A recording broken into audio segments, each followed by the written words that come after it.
Okay, this video is the newsletter for February 2024. We're going to be talking about different types of fat, dietary fats, the pros and cons of each type of fat.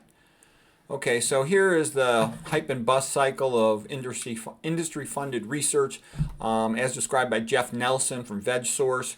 Basically, supplement first comes out and it's under the maximum hype phase where they try to make it look good so they can sell a lot of them, okay? And they say it has great benefit. That's phase one. Phase two is that, oh my gosh, it has no benefit. Phase three is to realize that it's harmful. And the company's research puts what's described here as a health halo around the product. Oh, isn't it wonderful?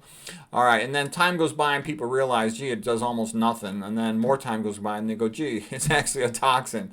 Okay, and that's very common. This is also the same thing with drugs. Most drugs go through this phase. Hardly any medical drugs work. Okay, the public thinks all these drugs work. I remember when I first started studying in medical school, took pharmacology class, and I'm like, wow, this is great.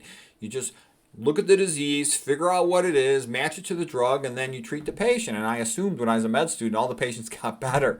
And then once I got in the real world, and I realized almost none of them ever get better. That was quite an awakening. Okay, so anyways, typical thing like right now, caffeine, coffee, and tea, everybody thinks they're great, but it's actually toxic, having caffeine, okay? It's harmful to your health, okay? And a lot of people are going to say, oh, caffeine is good for you. That's all BS, okay? Notice that the same geniuses who tell you caffeine is good for you also tell you sleep is important, okay? Well, that's a contradictory statement. Caffeine is going to decrease your sleep. It has a long half-life. I talked about that in separate lectures, but I'm just telling you that's how you could recognize that somebody's BSing you. And you can tell they're BSing you these days about nuts. Oh, even though nuts are 70 to 90% fat, they don't cause weight gain. Yeah, right. They set up the studies in what is called like an isocaloric, isoenergetic fashion to make it so that the patients don't gain weight in the study. They go, look, it didn't cause weight gain. No, of course, anything that high in percentage of calories from fat is going to predispose to weight gain. All right, now don't get me wrong. If you have to gain weight, like you're having a hard time maintaining your weight, you want to keep it higher, nuts are probably the healthiest way to get your fat. Okay, the worst way would probably be with these omega-6 cooking oils, but still for most people, like my body, if I let it do whatever it wanted, I'd probably get fat. Okay, so I just eat low-fat and vegan diet, and that keeps me healthy and strong. Okay, omega-3s, there are real problems with omega-3s. We're going to go into them in more detail. And yeah, of course, the algae one are better than the fish oil one. The fish oil is a disaster of a supplement, but they're still bad. And the way I've set up this drawing here is that you get the original yellow halo of perfect health. And then I have it sort of like a leaf going from green to orange, like in autumn, the falling leaves. And it's also now the line's becoming discontinuous. It's fragmenting as if also perhaps it's combusting. Okay, you're realizing this supplement is BS. Like soy is such a BS supplement. You hear all these people promoting soy. That's a good way, too. You know that somebody's BSing you. Go back to the papers before it became popular and industry took over the research on it, and you'll see there's lots of problems with soy. 40% of the calories approximately are of fat, and it's super estrogenic. And it has heme, and it elevates insulin-like growth factor, and it concentrates certain toxic things, and it's often GMO processed with hexane. Okay.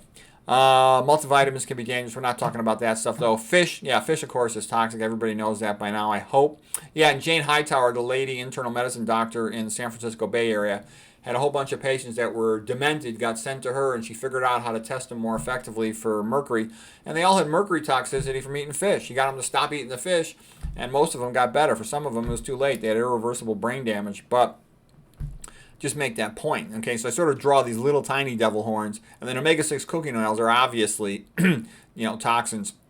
And that's an important point. There's a difference between the intrinsic omega-6 fats we find in plant foods that are actually good for you versus omega-6 cooking oils where they're highly processed to be made that way, plus they're just from the processing to make the oil, and then it's even worse when you cook with it.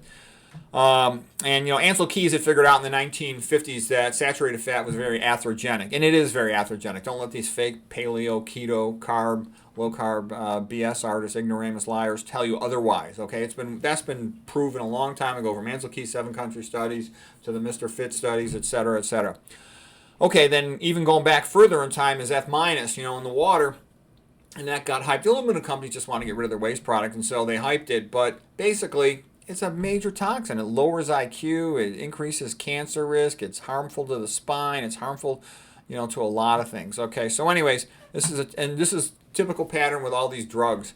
By the way, almost no drugs work. Okay, if you replace thyroid hormone, okay, and you need to do that, fine. But most of these drugs don't ever work. They just try to hype them up, get them to slow disease down a little bit.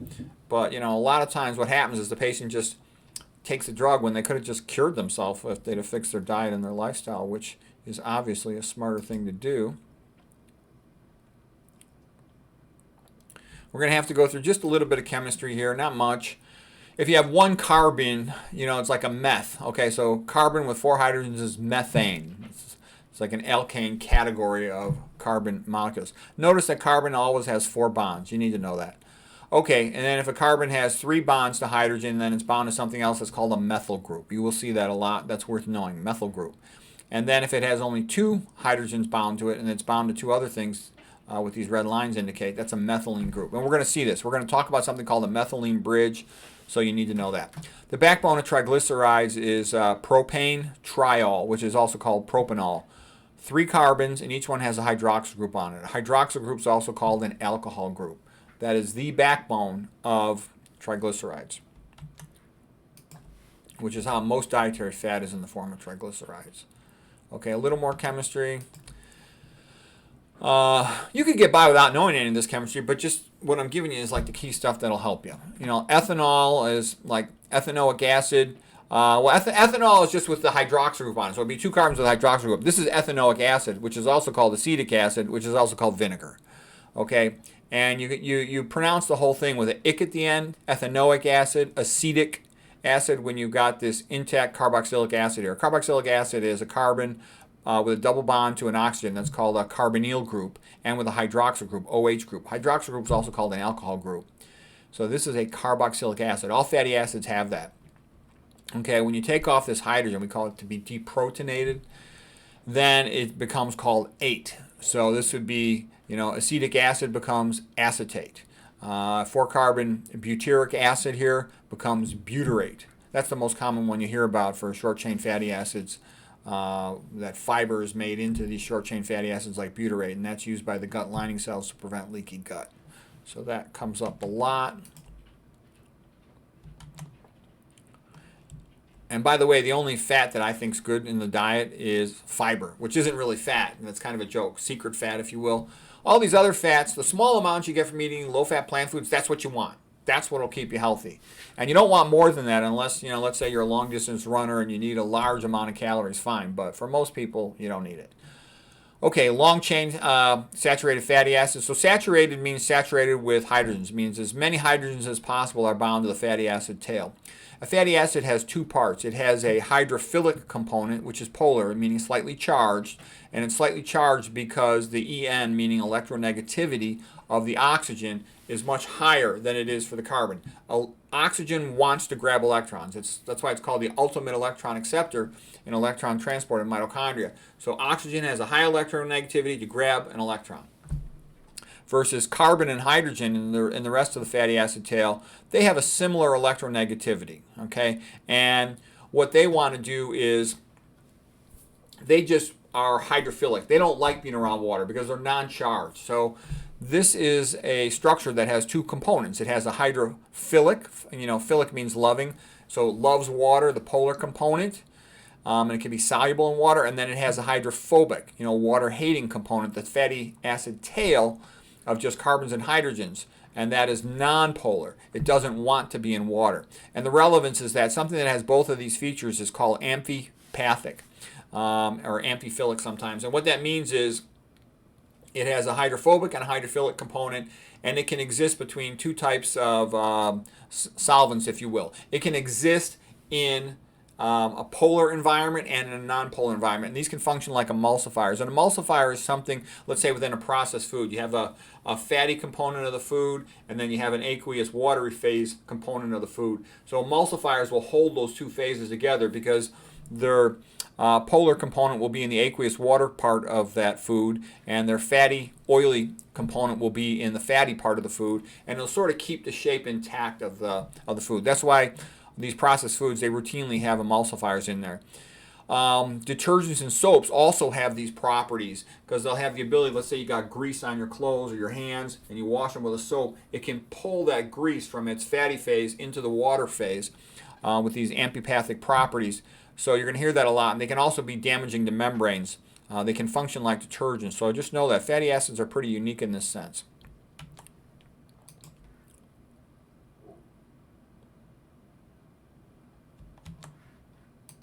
Okay, here's a little more information that with the fatty acid, this right here, the carboxylic acid part of it is called the carboxyl end, okay?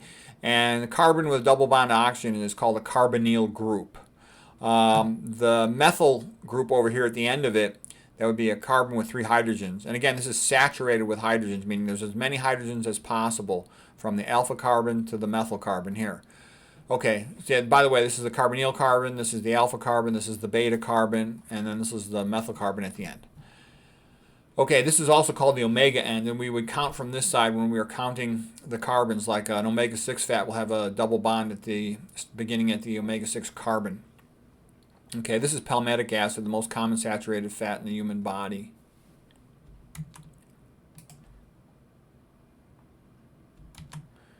Now, when you talk about sat fat, again, it's saturated with hydrogens. A MUFA has a monounsaturated fatty acid. Mono unsaturation means double bond, so there's one double bond. And the classic MUFA is olive oil, and it's typically called oleic acid. Each fatty acid will often have 2 names. One would be sort of a scientific chemical name, and then the other one will be just what it was commonly called sometimes. So you just be aware of that. Okay. Here's a PUFA, polyunsaturated, meaning having multiple double bonds. PUFA, polyunsaturated fatty acids. And it's at the 6th position, omega-6 position. So that's counting from these carbons. 1, 2, 3, 4, 5, 6. Omega-6 fat. And then normally there will be a skip carbon in between the next double bond, which is here at the beginning at the 9 position, between the 9 and the 10 carbons. And this carbon intervening between the double bonds is the methylene bridge carbon. And that's the one that has only a loose grip on its electrons, and it's vulnerable to oxygen coming in there and trying to steal its electrons and forming a peroxide with it. Okay.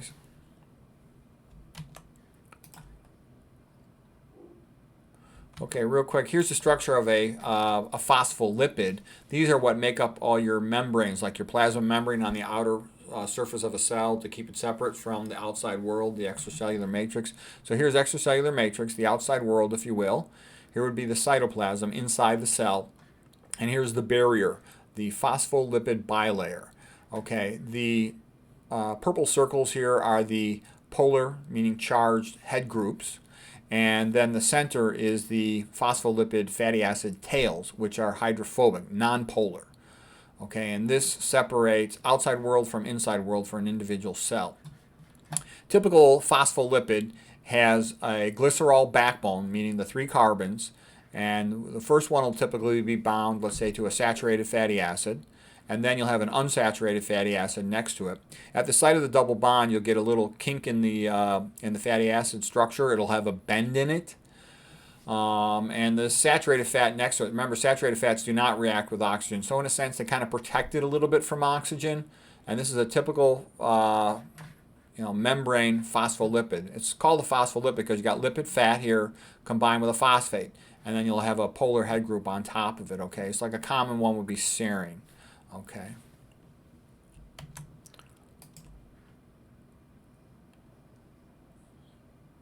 Now here is the bed of Odysseus and Penelope. And Odysseus and Penelope, this is going back to the great sort of original books of the ancient Greeks, the Iliad and the Odyssey, the Idiot and the Oddity. And Odysseus was a great hero of the Trojan War. He's a very clever guy. He figured out how to make the Trojan horse that was used to trick the Trojans and get access into their city. And he then, had all these travels. It's kind of odysseys, like this great journey, before he could find his way back home to Penelope. He was gone for about 20 years, but she was a good, faithful wife. And when he came back home, she wasn't 100% sure she really recognized him at first. And one of the key things they shared between themselves, the knowledge, was of their marriage bed, which was built around an olive tree inside their house. And so him being aware of that indicated to her that it really was him, okay? She could welcome him back into their bed. And anyways, this is all part of ancient Greek history, philosophy, literature from the beginning. And I got some Greek friends that are very protective of their culture, and they don't like it when I criticize olive oil, and I have to make it real clear to them. I'm just talking about the health issues with the food. I'm not talking about Greek history. I love Greek history too, by the way. Okay, I think the ancient Greeks were quite awesome. All right, here is the C18 series of fatty acids. So that means C18 meaning they have 18 carbons. So C is for carbon, 18 is the number. So the sat fat version of it is stearic acid, C18 sat fat. C18 with one double bond is olive oil, also called oleic acid. Okay, we can make this in our body though, that's not essential. The next one is, these are the only two essential fatty acids out of all of them, are these two right here. Linoleic acid, an omega-6 fat.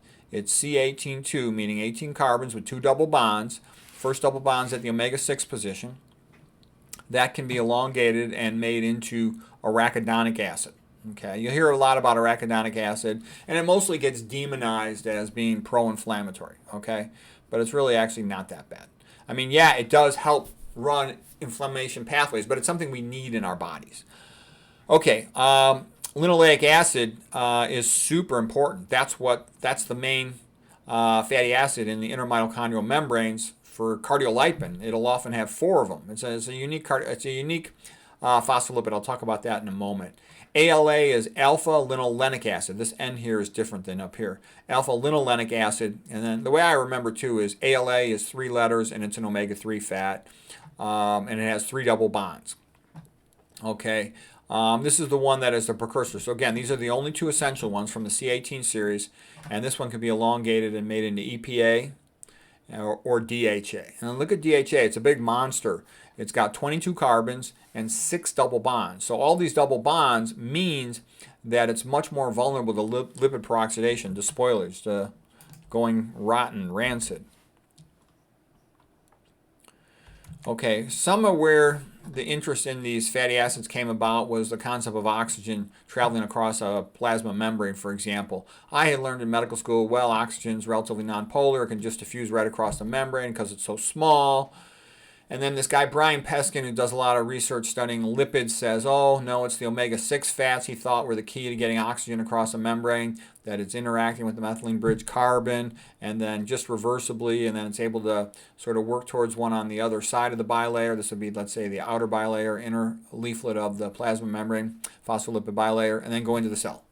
Okay, then newer papers have come out saying, oh no, it's not so much through these omega-6 fats. Oxygen is primarily transported across the plasma membrane through these protein channels, and it includes aquaporin channels, which we typically think of as being related to water. It also includes rhesus channels, which we typically think of as being related to the rhesus antigens, for example, of a red blood cell outer membrane. But just the key point is that it can go through these protein transporter channels. That's a big deal.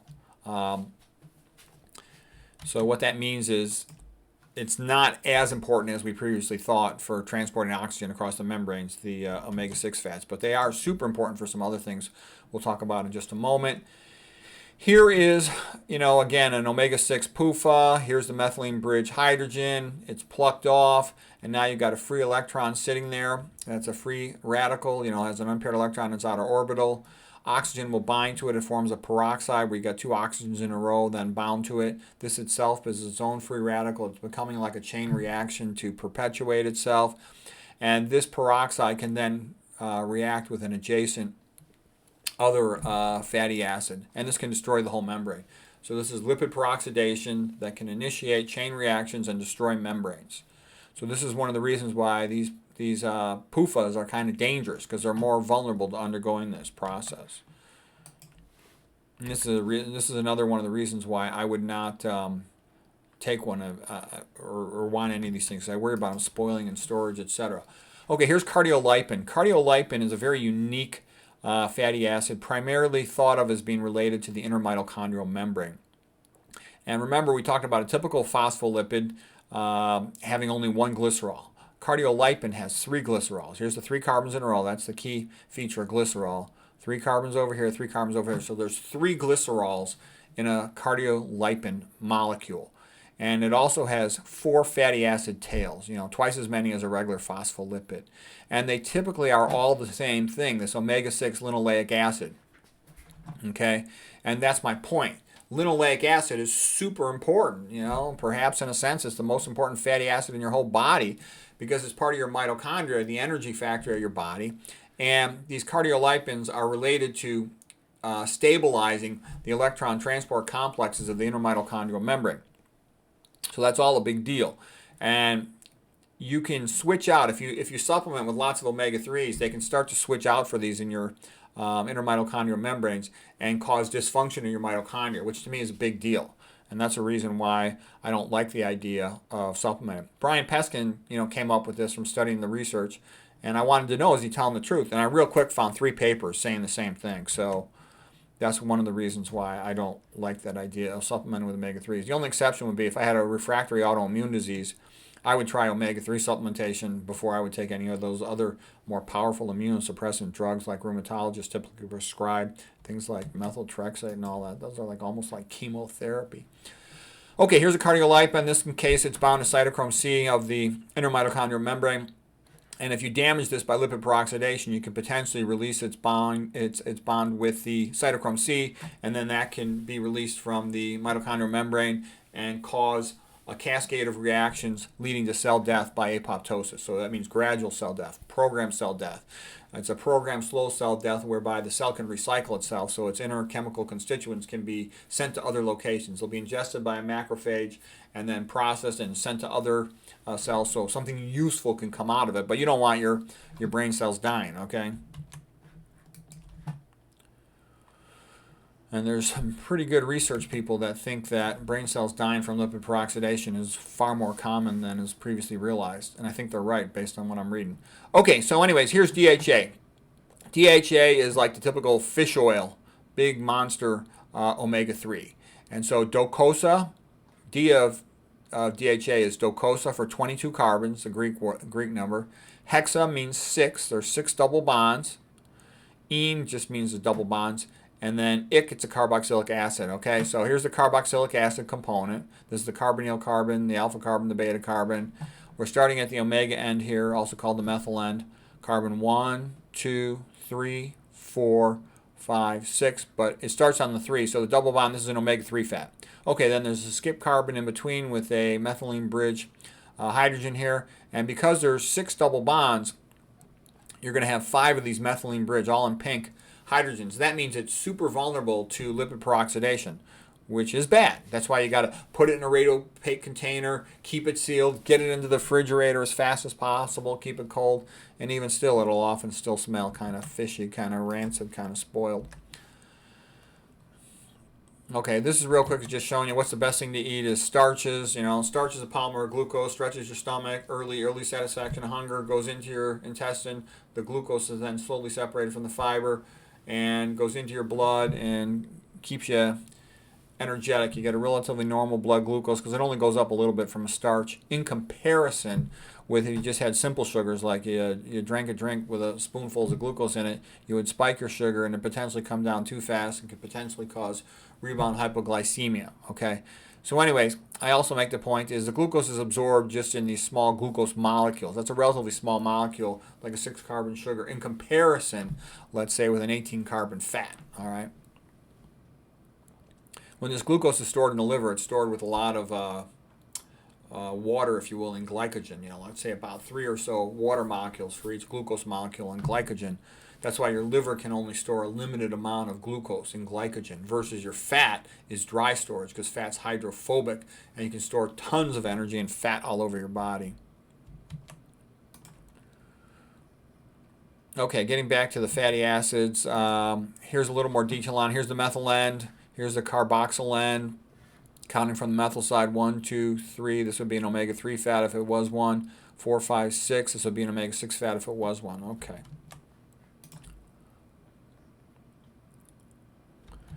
Now, if we look at some of these fats here, let's say we've got a sat fat. That means all the carbons are saturated with hydrogen. That's why they're called saturated fat. MUFA is monounsaturated. That means a double bond. So that would be like, let's say, for olive oil. And it's also called oleic acid. So you have a single double bond there. A PUFA is polyunsaturated, meaning 2 or more double bonds. And there'll be a skip carbon in between with a methylene bridge hydrogen on there that can be plucked off for lipid peroxidation. Okay, and this is the typical linoleic acid, omega-6 fat. Okay, C18, 18 carbons, 2 double bonds. This little W is the omega symbol, and so the putting it at the 6 tells you it's at the 6 carbon. Oh, here's a common trick you'll see in the research for soy and for any commercial product, for nuts as well and other ones, is they'll compare it to something that's quite unhealthy like meat and dairy, and that'll make it look good. They'll go, oh look, it's a health food, okay? They'll also often take a population of healthy people that are active and athletic and exercise and are health conscious and compare them to a population of, fat, lazy people, lower socioeconomic status, and then they'll make their product look good in that way. So here's a typical thing. They do that with nuts, for example. They get these, yuppie type nut eaters that are real health conscious, jogging and exercising, and they'll compare them to a whole bunch of fat people that sit around and watch TV all the time. And then they'll say, look, the nut eaters are healthier. It must be the nuts. No, it's just because the other population's sort of lazy, not health conscious, fat, and all these other things. And they'll do isoenergetic type studies whereby they'll do things to prevent them from gaining weight. They'll go, look, the nuts don't cause weight gain. There's a lot of ways they can make something look good. Usually a single food item study is going to be industry funded study. In industry funded studies, you can basically assume that almost all of them are bogus. Okay, every highly profitable commercial food has I would call it a bodyguard of lies that surround it to get people to try to buy it and eat it. Okay, and then we talked about lipid peroxidation, stealing that methylene bridge, hydrogen getting plucked off, and then the 2 oxygens bind to a peroxyl. Peroxyl radical can then undergo chain reactions. We talked about that.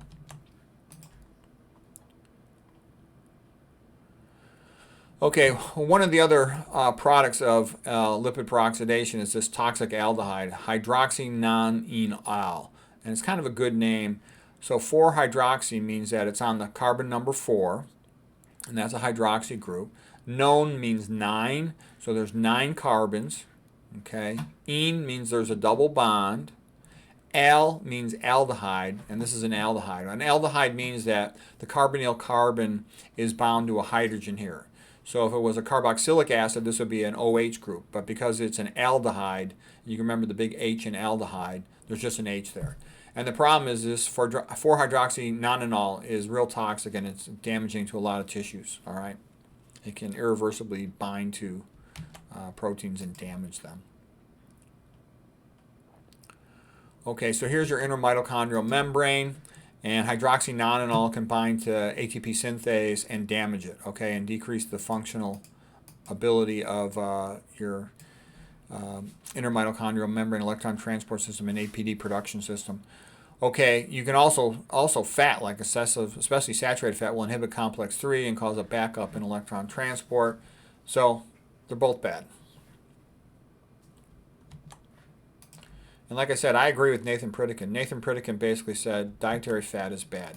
Of course you need a small amount of fat, but you get that small amount of fat, including your omega-3s and your omega-6s, just from eating the low-fat plant foods. You don't need to do anything more than that, okay?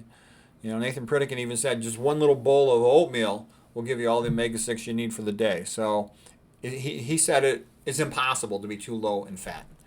And I would agree from reading the research papers. There were patients that were put on less than 1% fat, and they did quite well on that.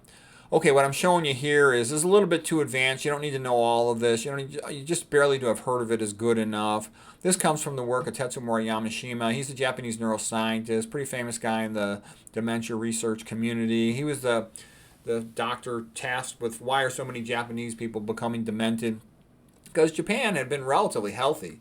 They had some problems because they were smoking cigarettes like chimneys, but once they started eating more of a westernized diet, they started having a lot more health problems, a lot more of them becoming demented, diabetic, and obese. So anyways, what happens when you get these lipid peroxidation byproducts from omega-6 cooking oils, they will bind to something called this little green thing here. It's called a heat shock protein. Normally the heat shock protein has a job.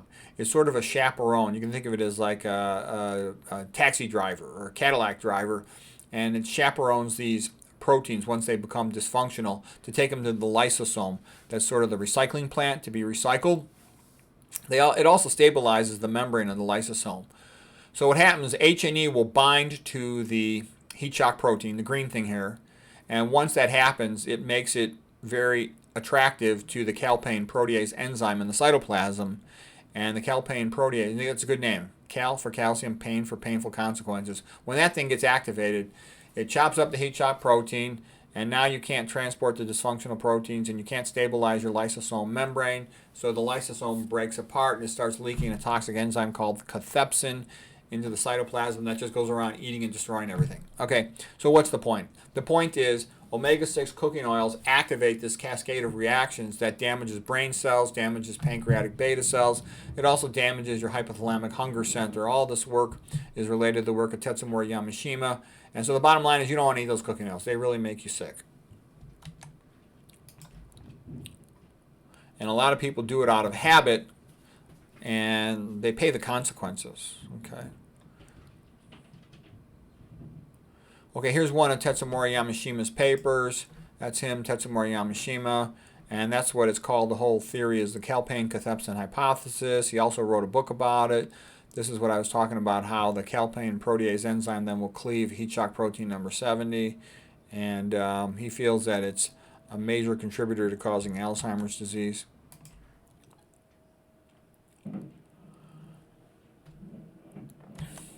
Okay, then I got some stuff here about alcohol. I'm not going to get too much into alcohol. Alcohol is bad, though. I recommend you don't drink one drop.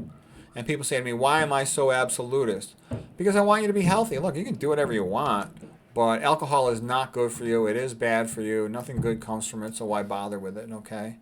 And to me, somebody saying, oh, I enjoy getting drunk. Well, yeah, why? You want to poison your brain? Are you stupid? You know, why would you want to damage your brain? Okay, so we're not going to talk about alcohol. It's just sort of part of this sort of chapter here, if you will. All right, let's see. Oh, what about all these doctors who say that olive oil is heart healthy? I believe that's all bogus. That what's happened is the industries have set up the study comparing olive oil, to a cohort that has other bad health habits. They make olive oil look good, much better than it really is. I think olive oil is a bad food. It's not that bad, but it's still bad. A lot of times too, it comes, let's say, from Italy, and sometimes you've been tricked. Olive oil is kind of expensive, so if they can put some cheapy crap oil and sell it to chump Americans, that's not really olive oil. They can charge a lot of money for it and make a big profit margin. So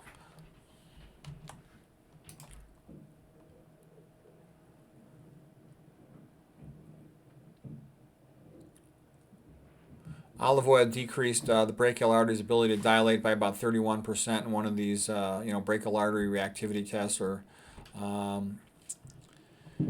let's see here. You don't need oils to cook. It'd be a lot easier to do your dishes when there's no oil for cooking. You don't even need an Indian washer. Oh, one thing was I got this Indian doctor friend of mine, real nice guy, and he's a real sort of energetic guy, runs around all over the place making rounds. And I hadn't seen him for a couple of months, so I saw him and I said, hey, how's it going? Where you been? And he said, oh, I was dead. And I go, well, what do you mean you were dead? He says, oh, I died. I had a myocardial infarction, a heart attack. I coded, but they successfully resuscitated me, and they put in a coronary stent. And I said, I thought you were a vegetarian. He says, I am. And I said, it must be the oils. Do you put oil in your food? And he goes, yeah, you have to for cooking. I said, no, you don't. And whenever I hear somebody who's a vegan tell me they got coronary artery disease, it's usually the dietary oil. Atherosclerosis, gets just as bad from eating MUFAs, PUFAs, or sat fat. All fat is atherogenic, okay? That's an important thing to realize. Also, we know that Caldwell Esselstyn, all he had to do was put people on a low-fat vegan diet with no oil, no nuts, no caffeine, and he's got 40 times better results than the so-called Lyon Mediterranean diet study. So, why would you even want to bother with that? And as a matter of fact, when anybody gives you a hard time about, oh, is your diet as good as the low-fat vegan diet, all you got to do is tell them, look, the low-fat vegan diet, it's the only diet ever shown to reverse coronary artery disease. What more do you want? No other diet has done that, so don't kid yourself. Okay, and like I said, too, in the real world, even though, what's the cure rate for stents? 0. What's the cure rate for drugs? 0. What's the cure rate for cardiac surgery? 0 for coronary artery disease, atherosclerosis. So why is it that 99.9% of people, doctors and patients, they choose drugs, stents, and surgeries over the vegan diet? They choose a treatment approach that has a 0% cure rate. 0% cure rate. When they have another one that has almost 100% cure rate, 99.4% in Esselstyn study. Why would you do that? That's just stupid. Okay, and it's also financially biased. Okay, the doctors don't know nutrition, epidemiology, toxicology, but it's just how it is. It's kind of weird, but there's a lot of things like that in medicine. People always choose the thing that never works. Stupid, like hypertension. You can cure most early hypertension just a low-fat vegan diet. Type 2 diabetes, you can almost always cure it low-fat vegan diet. But almost no one goes down that path. And I've talked to my friends about this, my friends that are in medicine, and what they tell me is we're totally confused. We try to watch these internet videos, and the so-called experts totally contradict each other. They say the opposite of each other. And it makes the patient think that all this nutritional stuff's a big joke. And then they, in their mind's eye, think, oh, doctors are smart. They had to be good students, go through pre-med, go through med school. They know so much, and they're nice people. Like I remember this one pre-med was nice, so they're trying hard to help us and cure us. And what they don't understand is doctors do not work for patients. Patients are irrelevant. You have to get that through your head. If you don't get that, you probably never have good outcomes. The doctor is obligated, medical, legally, financially, to go by standard of care rules, whatever they are. And quite often, they're not in the patient's best interest. They're based on lowest common denominator of, demented, stupid, totally unable to cooperate patients. All right. And a lot of patients are like that. Lots of patients are drug addicts, alcoholics, fat, cognitively impaired. That's why doctors are also polite and dopey when they first start to talk, because they're used to talking to people that are cognitively impaired. All right. Well, anyways, you got this great thing that can fix it, so why bother with the other stuff? And there's big money in the other stuff. That's another reason why hospitals always want, the stent or the surgery. All right, and then, don't get me wrong, a stent can be a great thing in the setting of an acute heart attack, acute myocardial infarction. They can get that wire across the occlusion, stent it open, save the patient's life. That's great. But that's rare. That's a rare event versus chronic coronary artery disease, atherosclerosis, cardiac angina, chest pain related to coronary artery disease. That is super common. Okay, and cardiac surgery can save a patient's life if they need a valve replacement, for example. But most of the patients are just chronic atherosclerosis in the coronaries, and they'd be better off fixing their diet. Okay. Oh, here's another typical question. What about the difference between grass-fed cattle versus factory farm cattle? Yeah, sure, those are going to be a lot better, but they're still high fat, and they're still going to have tons of saturated fat. So it's not that healthy. I mean, don't get me wrong. I think that, animal foods kept our ancestors alive through a cold winter, meat and dairy. But if you've got access to a grocery store, you're better off eating plant foods, okay? How much fat is ideal in a human? Probably, 5% or less. Like the Kempner diet was super low. I told you about all those 1% or less cohorts in research study where the patients did quite well. One thing I like about white rice, potatoes, sweet potatoes, is that they're only about 1% fat. The lower the overall percent of calories from fat, the skinnier the population. Meat always has a lot of fat. Even the low-fat meats are what I would consider high fat. I consider anything over 15%, anything over 20% I consider high fat. 10 to 20%, let's call it moderate fat. Less than 10% low fat. Some people would say you should call it very low fat. Okay. This is all just kind of repeats. And this is what I'm actually going to send in the newsletter because I wanted you to see the pictures at the beginning because I think the pictures are the best way to remember stuff. Oh, by the way, olive oil is not all MUFA, oleic acid. It's also usually got something like around 10 to 14% saturated fat. And then it's going to have some omega-6 fats as well and a little bit of omega-3s. I think this whole ratio stuff is totally overrated. I wouldn't even check it on myself. Triglycerides are, the glycerol backbone with 3 fatty acids attached to it. That's the most common source of dietary fats. A fatty acid tail can also be called a fatty acyl group. Let's see, cardiolipin, we talked about that. Very vulnerable to lipid peroxidation. Okay, being iron overloaded can also increase the risk of iron peroxidation. Estrogen's a fat storage hormone. It leads to people gaining weight. When you eat fatty foods, you're going to release more bile acids from the liver. We talked about meat increasing the risk of colon cancer, not just because of all the saturated fat, the potential for tissue hypoxia, but intrinsic things toxic to the amino acid composition of meat. So we're not going to get into that too much here. So anyways, the bottom line was, in my opinion, I think there is no such thing as good fats. Forget about all that. And I think it's a bad idea to supplement with omega-3s for most people unless they have an autoimmune disease that's refractory. And I think nuts, can be a delicacy when you want that extra fat, but don't kid yourselves. They're 70 to 90% fat. They're not a health food. They do taste good. If you have to gain weight fast on a plant-based diet, that would be a better way to do it. But I would not seek them out as a health food. I think that the meat and the omega-3s are largely propped up by industry-funded research. And I would be more concerned even about the omega-3s with that concern about the mitochondrial effect. So anyways, I hope that was helpful and I hope that was clear. I recommend not seeking out fats at all. And people say, well, what about flax? What about chia? What about soy? I would avoid all that stuff, okay? I don't know how it's gotten to people's mind. Super estrogenic soy and flax are somehow health foods, okay? Why does everybody want, all this estrogenic stuff, okay? I want my testosterone high, okay? I'm a former college wrestler. I want to be strong, tough, macho. I'm a heterosexual man and proud of it, okay? I don't want all this soy boy estrogenic crap. I don't want to be fat. I don't want estrogenic stuff. I worry about that increasing the risk of breast cancer. I have zero interest in that. And I don't even understand all these people trying to promote soy. I actually think soy is part of the processed food system designed to sterilize low IQ chumps. It has detrimental effects to sperm production, detrimental effects to female reproductive tract. And then also, what do they spray on the other, the sweetener of the processed food, the high fructose corn syrup spray with the atrazine. That's the one that turns a male frog into a female frog. Again, to sterilize low IQ chumps. And then they have the water, the tap water's got aluminum in it. That's also toxic to the sperm production. So all of these things are all working together to make people kind of infertile and stupid. Soy is often processed with hexane and neurotoxin. Forget about it. So I just avoid all that stuff. You want to be simple. So I wanted to make that clear, though. I don't think any of these good fats are real. I think they're all bogus. And I think what you want is just the small amounts of omega-6s and omega-3s that you get in plant foods, which is all you need. The fish itself gets its omega-3s from the plant food. The fish, comes from really cold water. You're near freezing water, and it needs those omega-3s to not freeze. Whereas humans, we're not living in that cold, most of us, luckily for us.